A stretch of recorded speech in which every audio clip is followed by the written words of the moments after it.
మన వాక్య ధ్యానం కోసం కొరింథీయులకు రాసిన 2వ పత్రిక 7వ అధ్యాయం 1వ వచనం చదువుకుందాము.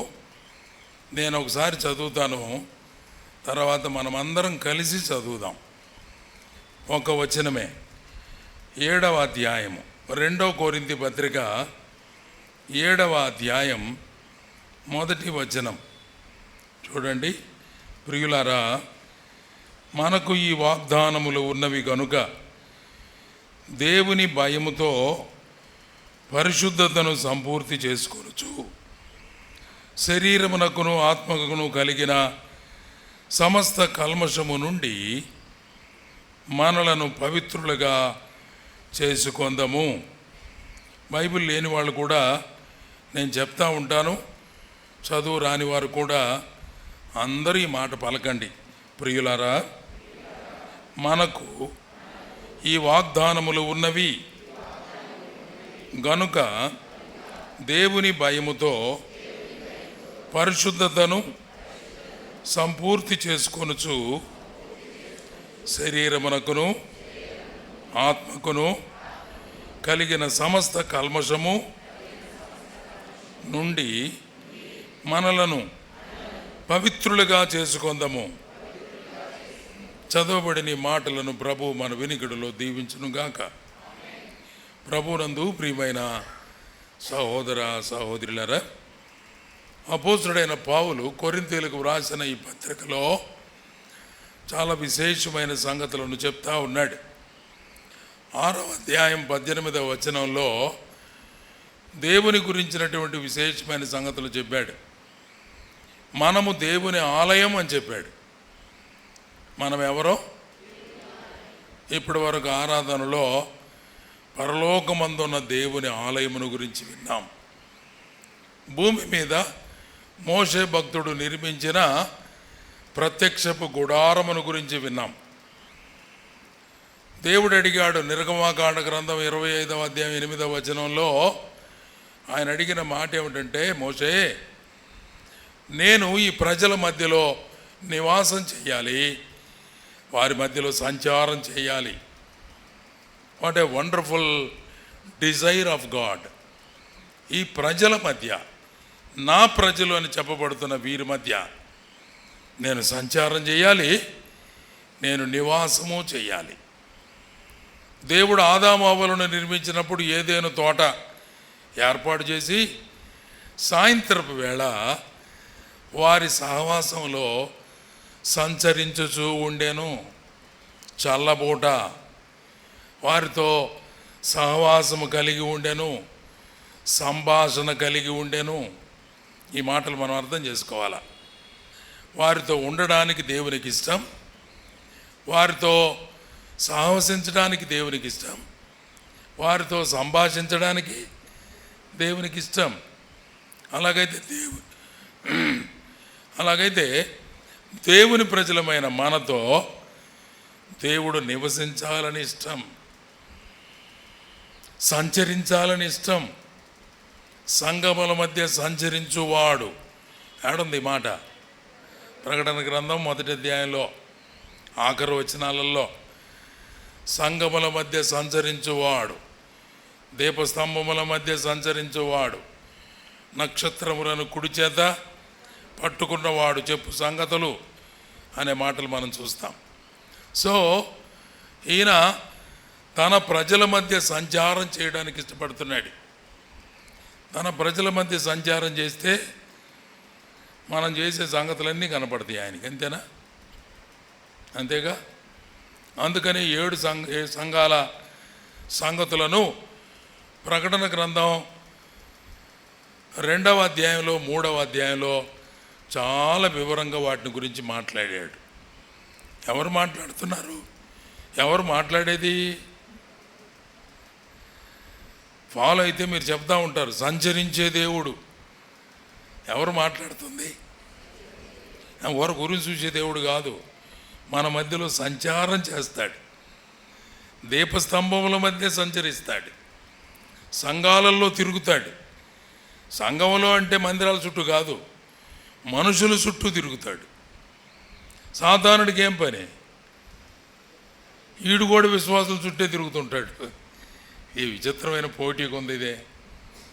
సాతానుడేమో టైం కోసం వేచి కాచి ఎవరిని మింగుదనా అని వెదకుచూ తిరుగుతున్నాడు.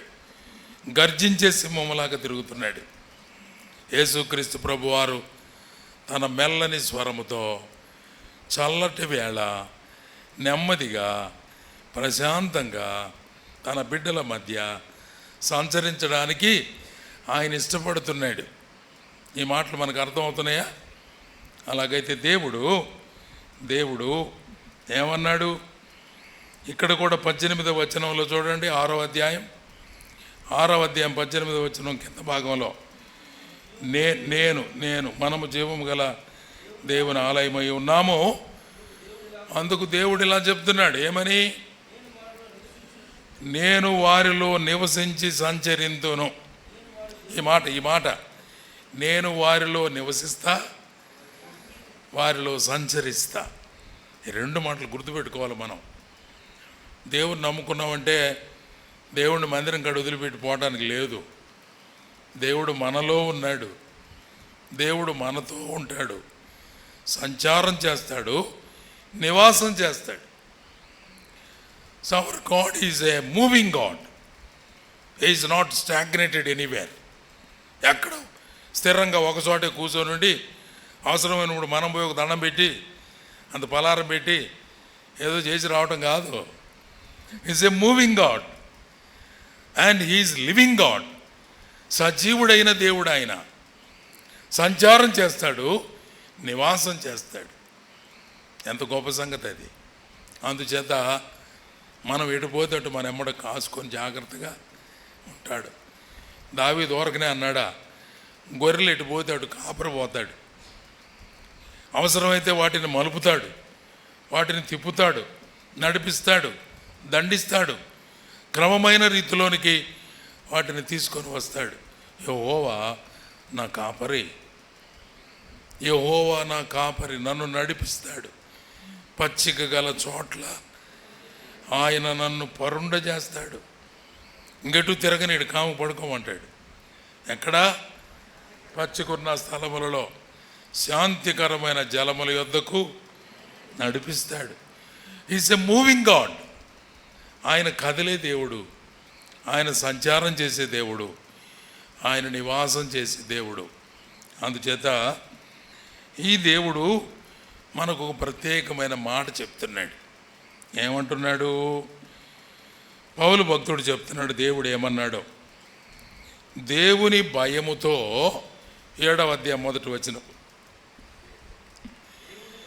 దేవుని భయముతో పరిశుద్ధతను సంపూర్తి చేసుకోండి.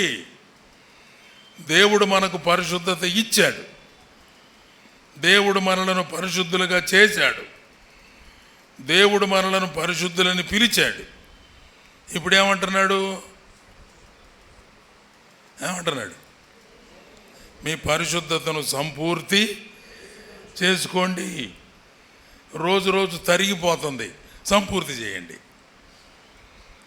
రోజు రోజు కరిగిపోతుంది, సంపూర్తి చేయండి. Incomplete holiness must be completed. అసంపూర్ణంగా ఉన్న మీ పరిశుద్ధతను మీరు ఎలా చేయాలి? కొరింథీయులకు రాసిన 1వ పత్రిక 1వ అధ్యాయం 2వ వచనం చదవండి ఒకరు. కొరింథీలో ఉన్న దేవుని సంగమునకు అనగా క్రీస్తు యేసునందు పరిశుద్ధపరచబడిన వారై పరిశుద్ధులుగా ఉండుటకు పిలువబడిన వారు పరిశుద్ధపరచబడ్డారు, పరిశుద్ధులుగా ఉండుటకు పిలువబడ్డారు. దాని అర్థం కంటిన్యూ యువర్ హోలీనెస్. మీ పరిశుద్ధతను కొనసాగించండి అని అర్థం.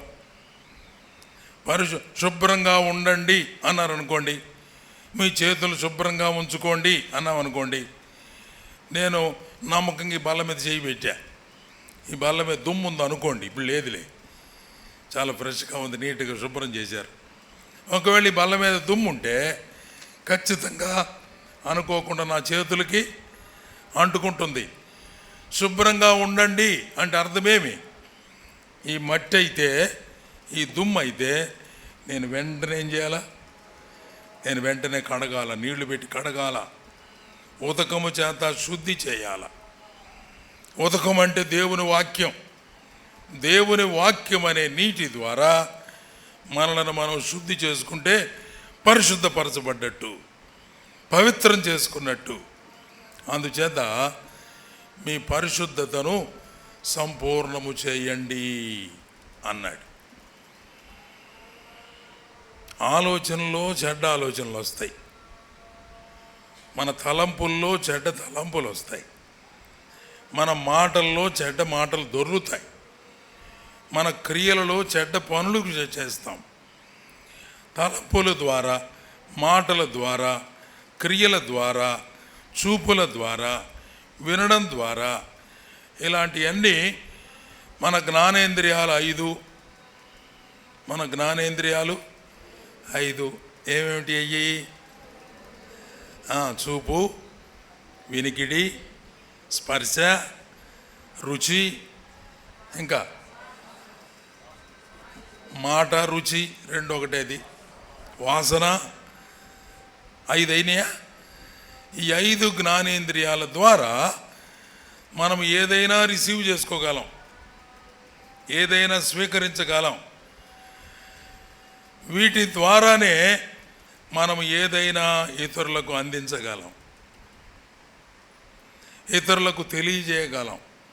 మన ఆలోచనల ద్వారా, మన నోటి మాట ద్వారా, మన స్పర్శ ద్వారా, మన వినికిడి ద్వారా మనం ఏదైనా చేయగలం. రిసీవ్ చేసుకునేది వీటితోనే, బహిర్గతం చేసేది కూడా వీటితోనే.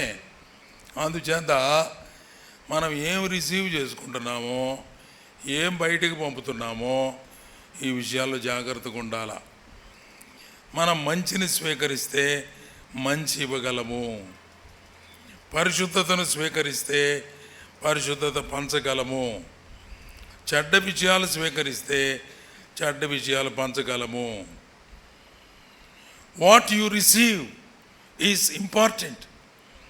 నువ్వు ఏమి స్వీకరిస్తున్నావో, ఏమి తీసుకుంటున్నావో, ఏమి నేర్చుకుంటున్నావో, ఏమి పొందుకుంటున్నావో అది చాలా ప్రాముఖ్యం.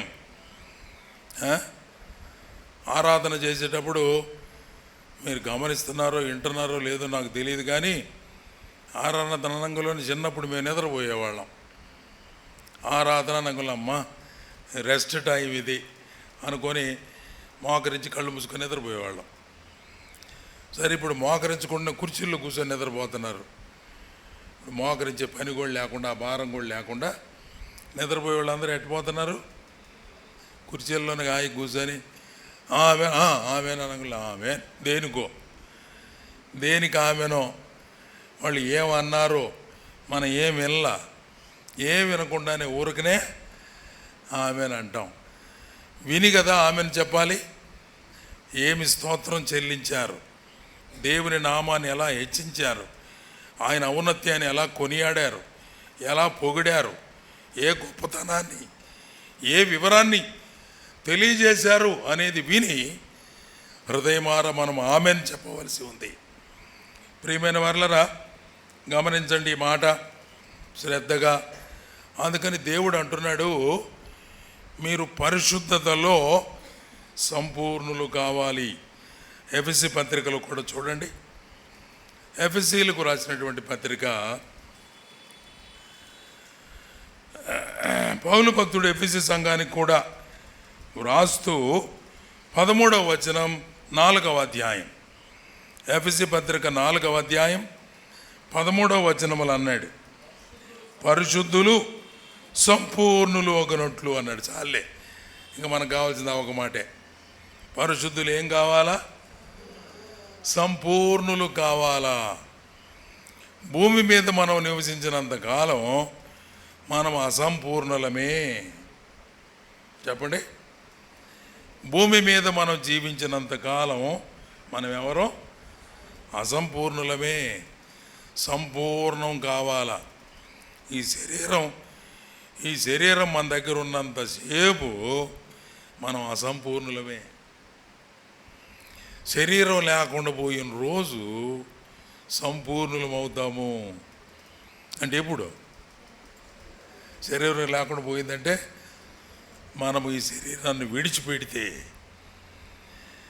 మనము ఫ్రీ ఫ్రమ్ ద బాడీ అయినప్పుడు, అంటే చచ్చిపోయింటామంటే ఏం బాగుంటుందని ఇటు చెబుతున్నాలే, మనం విడుదల పొందితే అంటే మనం చనిపోతే ఇంక పాపానికి మనకి ఏం సంబంధం ఉండదు.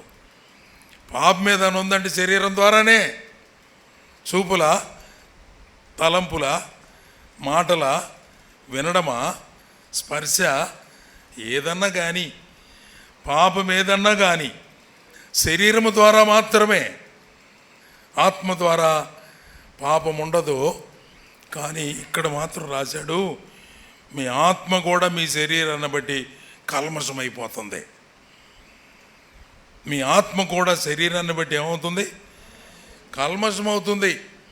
మీ శరీరమునకును ఆత్మకును కలిగి ఉన్న కల్మషమును కడిగి వేసుకొని పవిత్రులుగా ఉండాలి. ఇప్పుడు చూడండి, మరలా వచనం చూడండి, 7వ అధ్యాయం 1వ వచనం. ప్రియులారా, మనకు ఈ వాగ్దానములు ఉన్నవి గనుక దేవుని భయముతో పరిశుద్ధతను సంపూర్తి చేసుకొనుచు శరీరమునకును ఆత్మకును కలిగిన సమస్త కల్మషము నుండి మనలను పవిత్రులుగా చేసుకొందుము. పౌలు భక్తుడి మాటలు చెప్తున్నాడు. ఎలాగునా మనకు వాగ్దానాలు ఉన్నాయి. ఈ వాగ్దానాలు అన్నాడు, వాగ్దానాలు చాలా ఉన్నాయి. వాటిని గురించి అన్నిటిని గురించి కాదు ఆయన మాట్లాడుతుంది. 6వ అధ్యాయంలో కొన్ని సంగతులు 18వ వచనంలో మాట్లాడుతూ ఈ వాగ్దానములు మనకున్నవి గనుక అన్నాడు. ఆ వాగ్దానాలు ఏమిటి? దేవుడు మనతో నివసించి మనలో సంచరించేవాడు. ఇది ఒక వాగ్దానం. 2వ వాగ్దానం ఏమిటి చెప్పండి? నేను వారి దేవుడను, వారు నా ప్రజలు. ఇది 2వ వాగ్దానం. 3వ వాగ్దానం పవిత్రంగా ఉండండి అనేది ఆజ్ఞ, హెచ్చరిక. అపవిత్రమైన దానిని ముట్టకుడి, ఇది హెచ్చరిక. మరియు నేను మిమ్మును చేర్చుకొందును, వాగ్దానం. నేను మిమ్మును చేర్చుకొందును, మీకు తండ్రినై ఉందును, వాగ్దానం. మీరు నాకు కుమారులు కుమార్తెలనై ఉన్నారని సర్వశక్తి గల ప్రభువు చెప్పుచూ ఉన్నాడు. ఈ వాగ్దానం.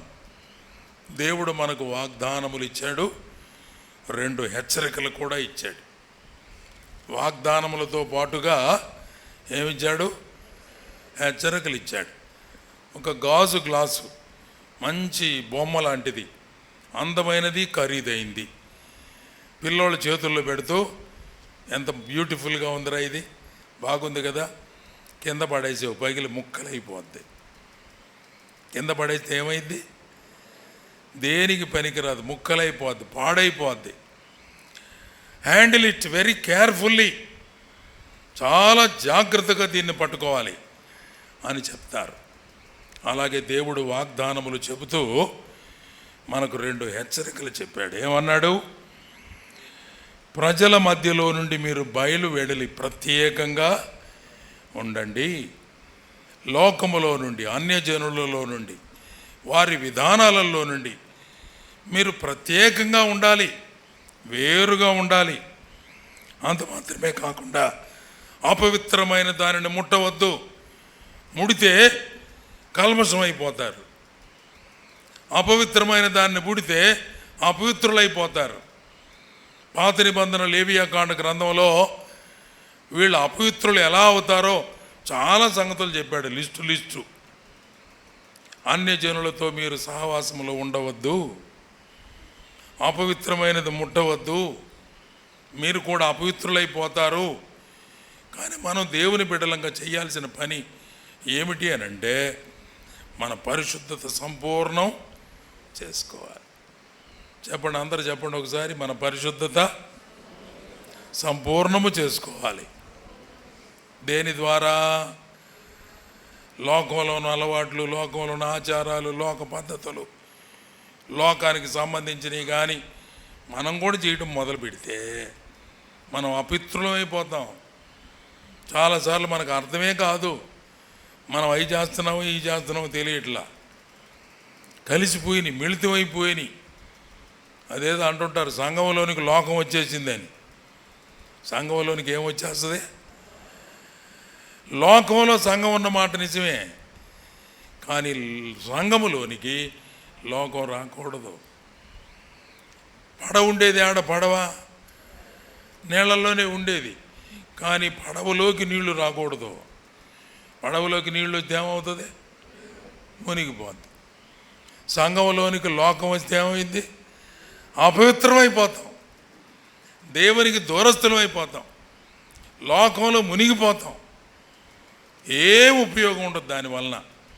అందుకు దేవుడు ఖచ్చితంగా చెప్పాడు కదా, ఖచ్చితంగా చెప్పాడు, మీరు లోకములో నుండి ప్రత్యేకంగా ఉండండి. అందరిలాగానే మనకి అవసరాలు ఉన్నాయి, అందరిలాంటి మనుషులమే, అందరిలాగా ఉపకారం తినేవాళ్ళమే, అందరిలాంటి వారమే. కానీ మన మనసుల్లో, మన హృదయాలలో ఒక ప్రత్యేకమైన స్థితిని దేవుడు పెట్టాడు. మన పాపములు క్షమించాడు. ఆత్మయ ఉన్న దేవుడు మన హృదయాల్లో నివాసం చేస్తున్నాడు. మన పరిశుద్ధతను జాగ్రత్త చేసుకోవాలి. వాక్యము ద్వారా, సావాసము ద్వారా, ప్రార్థన ద్వారా, దేవుని ఆత్మ ద్వారా మనలను ఎప్పుడు బలపరచడం కోసమై, మన పరిశుద్ధతను సంపూర్ణం చేసుకోవడం కోసమై దేవుడు ఈ ఏర్పాట్లు చేశాడు. వారానికి ఒక్కరోజు ఆదివారం ఒకటే మందిరానికి వచ్చి సరిపోద్దా? ఏమంటే స్నానం చేసామంటారా అంటే, మొన్న ఆదివారం చేస్తున్నా అంటున్నాడు ఒకడు. స్నానం ఎప్పుడు చేయాలా? రోజు చేయాలా? కొంతమంది ఉదయం చేస్తారు, రాత్రికి చేస్తారు. కొంతమంది ఉదయం, మధ్యాహ్నం, రాత్రికి చేస్తారు. కొంతమంది చెమట పోసిందని అనిపించినప్పుడల్లా చేస్తుంటారు. చీరాల్లో మా మామయ్య ఉండేవాడు. వాళ్ళ ఇంట్లోనే బావి ఉంటుంది, పక్కనే సమృద్ధిగా నీళ్లు ఉంటాయి. మన ఊరకు కాళ్ళు చేతులు కొడుకున్నట్టు పోయి ఊరకు స్నానం చేస్తుంటాడు. ఎన్నిసార్లు చేస్తాడో స్నానం చెప్పలేం. మావయ్య ఎటు పోయారు అనంగలోనే, అయ్యా 2 జంబులు అటు పోసుకొని వస్తున్నానయ్యా, స్నానం చేసి వస్తున్నానయ్యా. ఎందుకండి ఇన్నిసార్లు చేస్తారు అంటే, కొంచెం చెమట పెట్టినా కూడా చాలా చిరగ్గా ఉంటుందయ్యా నాకు. విశ్వాసులకి ఎట్టు ఉండాలా? విశ్వాసులకి ఎలా ఉండాలా? చిన్న చెమట పోసినా చిరాకు పుట్టేటట్టు ఉండాలా. ఒక మాట విన్నామా, ఒక మాట అన్నామా, ఒక సంగతి ఆలోచించామా, ఒకటి ఏదైనా దేవునికి అయిష్టమైంది మన జీవితాలలో కనపడ్డాయా, వినపడ్డాయా, ఆలోచనలోకి వచ్చాయా, వెంటనే మోకరించి ప్రభువా, లేత నువ్వు ఉన్న స్థలంలోనే ప్రభువా నన్ను శుద్ధి చేయి నాయనా. అపవిత్రమైన ఆలోచన వచ్చింది, అపవిత్రమైన మాట నా నోట వచ్చింది, అపవిత్రమైన సంగతులు నా నోట, నా పెదాలకు రాకుండా కాపుదల పెట్టుకోవాలి నాయన. చెడ్డవాటిని కల్పించకుండా నా మనసు, హృదయాన్ని భద్రపరుసయ్యా. చెడు పనులు చేయకుండా నా చేతులను కాపాడయ్యా. సమాధానం వెతికి వెంటాడేటట్టుగా నా పాదాలను పరిగెత్తట్టు చేయి, కానీ అనైక్యత కోసం కాదు, దుర్మార్గత కోసం కాదు, కీడు కోసం కాదు, మేలు కోసమే నేను పరిగెత్తాలయ్యా అనే ప్రార్థన నిత్యము మనం చేసుకోవాలి. మనం ఆత్మ సంబంధంగా క్లీన్ కావాలి, శుద్ధులం కావాలి. యెషయా గ్రంథం 1వ అధ్యాయం 16వ వచనం చూడండి. యెషయా గ్రంథం 1వ అధ్యాయం 16వ వచనం.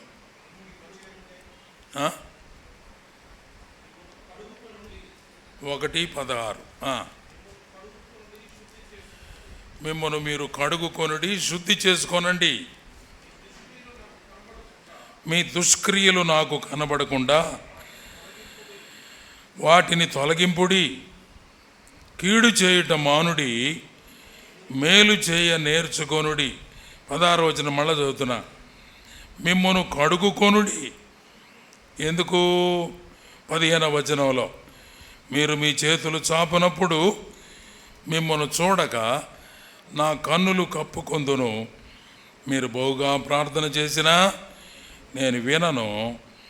మీ చేతులు రక్తముతో నిండి ఉన్నవి, అపరాధంతో నిండి ఉన్నాయి, పాపముతో నిండి ఉన్నాయి. మీ చేతులు అశుద్ధంగా ఉన్నాయి. కడుక్కోండి, పవిత్రపరచుకోండి, శుద్ధులుగా అవ్వండి అనేటువంటి మాటలు ఇర్మియా గ్రంథం 4వ అధ్యాయం 14వ వచనంలో ఒక మాట చూడండి.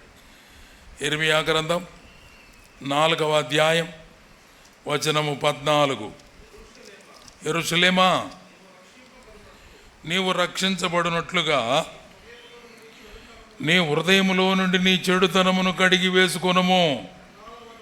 ఎన్నాళ్ల వరకు నీ దుష్టభిప్రాయములు నీవు కలిగి ఉంటావు అన్నాడు. యెరూషలేమా, దేవుని ప్రజలున్న పట్టణమా, దేవుని మందిరమున్న స్థలమా, దేవుని మందిరములో ఉన్నవారులారా, దేవుని ప్రజలారా, ఒకసారి జాగ్రత్త పడండి. నీవు రక్షించబడినట్లుగా నీ హృదయములో నుండి చెడుతనమును నీవు కడిగి వేసుకో అంటున్నాడు. 2వ తిమోతి పత్రిక 2వ అధ్యాయం 21వ వచనం చూడండి.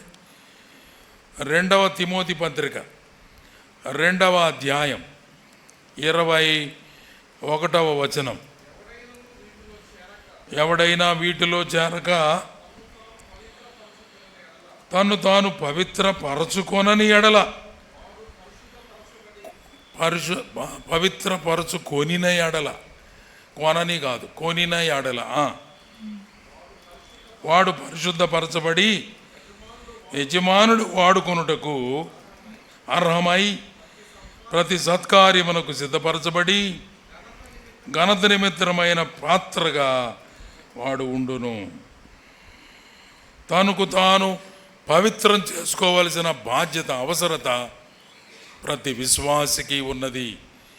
వేరే వాళ్ళకి తెలియదు కదా. నీ ఆలోచనలు ఏమొచ్చినాయి ఎవరికి తెలుసు?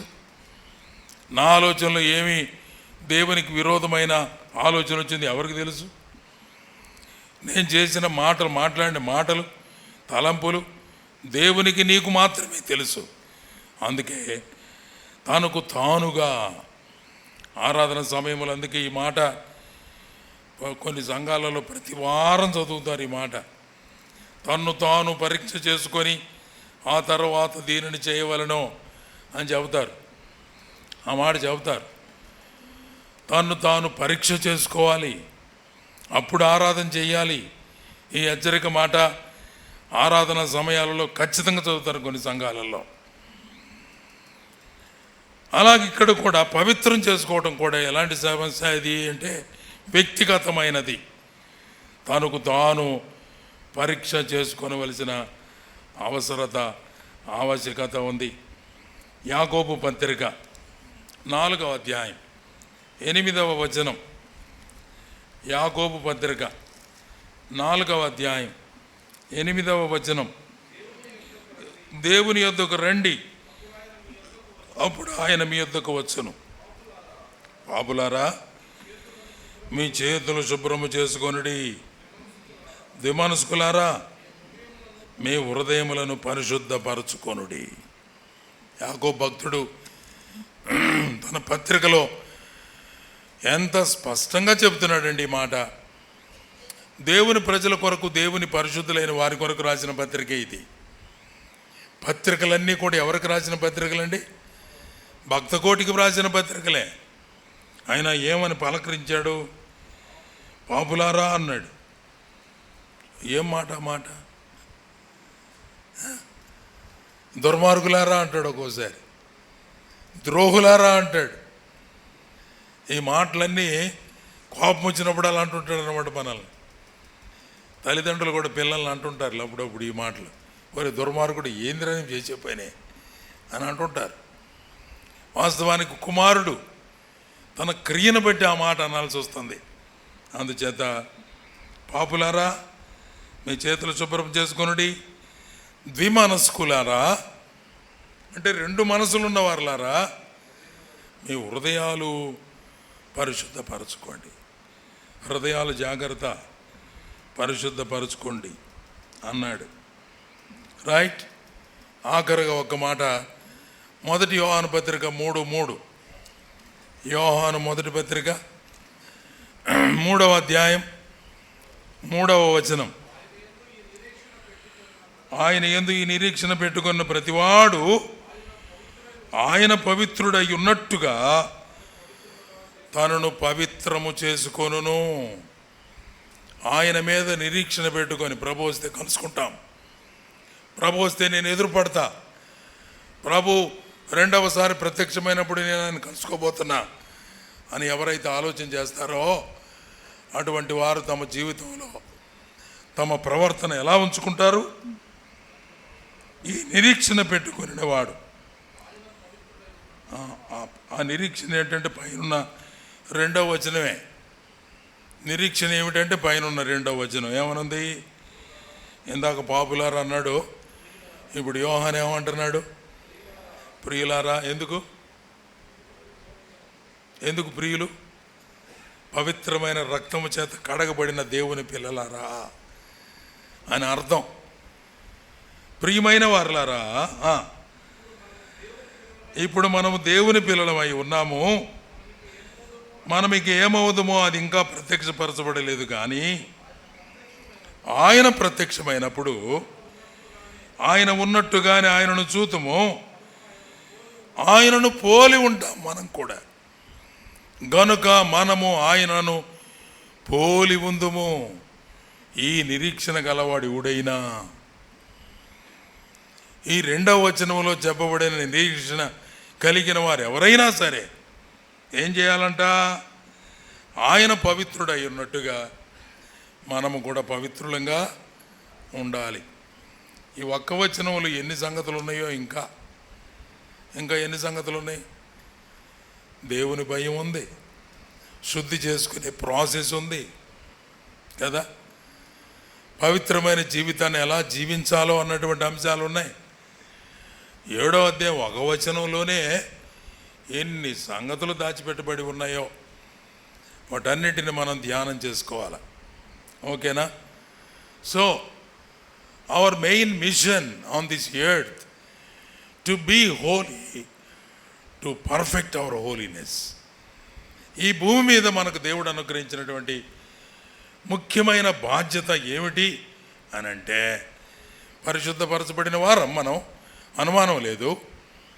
మన శరీరములో ఉన్నాం కనుక ఇది బలహీనమైన ఘటం, పాపం ఉన్న శరీరం. ఈ శరీరం ఉన్నంతసేపు పాపానికి సమీపంగానే ఉన్నాం, లోకంలో ఉన్నంతసేపు సాతానికి సమీపంగా ఉన్నాం. అందుచేత ఎప్పుడైనా పొరపాటు జరిగితే వెంటనే ఏం చేయాలి? ఇప్పుడు దాకా చదివిన వచనాలలో ఏం మాట మనం చదివాం చెప్పండి? కడుగుకొనుడి, వాక్యం అనే నీటి ద్వారా, ప్రార్థన ద్వారా, దేవుని ఆత్మ ద్వారా, ఆయన రక్త ప్రోక్షణ ద్వారా మిమ్మును మీరు కడుగుకొనుడి, పవిత్రపరచుకొనుడి, శుద్ధి చేసుకొనుడి. ఈ మాటలు ఉపయోగించాడు.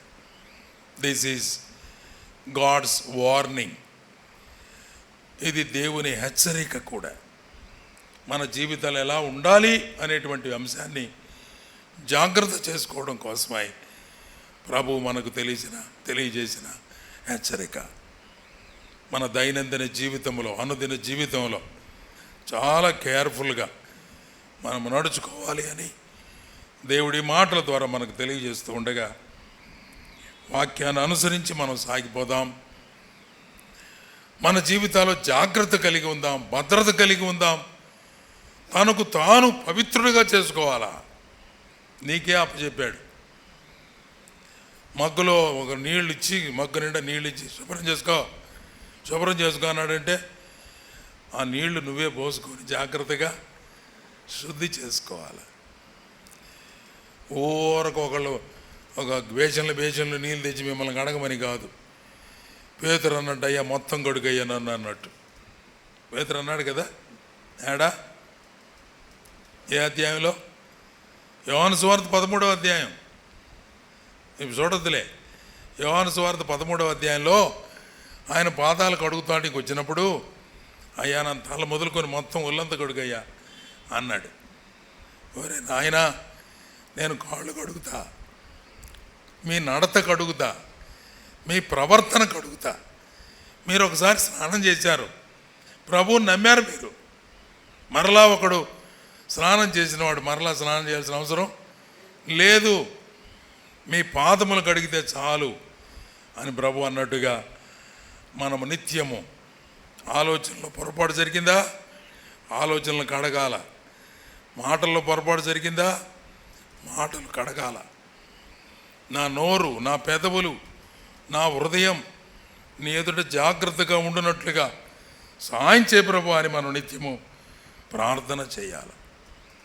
అందుచేత ప్రభు సన్నిధిలో పరిశుద్ధులముగా మార్చబడాల. మనకున్న గొప్ప నిరీక్షణ ఏమిటి? మనకున్న గొప్ప నిరీక్షణ ఏమిటి? ఆయన ప్రత్యక్షమైనప్పుడు ఆయనను ఉన్నట్టుగానే మనం చూస్తాం, మనం కూడా ఆయన్ను పోలి ఉంటాం. ఇప్పుడు చెప్పండి, మన నిరీక్షణ ఏమిటి? ఆయన ప్రత్యక్షమైనప్పుడు ఆయనను ఉన్నట్టుగానే చూస్తాం, ఆయనను పోలి మనం ఉంటాం. ఏ నిరీక్షణ మనకు ఉండాలి? ఈ నిరీక్షణ కలిగిన మనం ఆయన వలె పరిశుద్ధంగా జీవించాలి. అది దేవుడు మనకిస్తున్న హెచ్చరిక. 1 యోహాను పత్రిక 3:3 ఇంటికి వెళ్ళిన తర్వాత మళ్ళీ చదవండి, జాగ్రత్తగా అర్థమవుతాయి ఆ సంగతులు.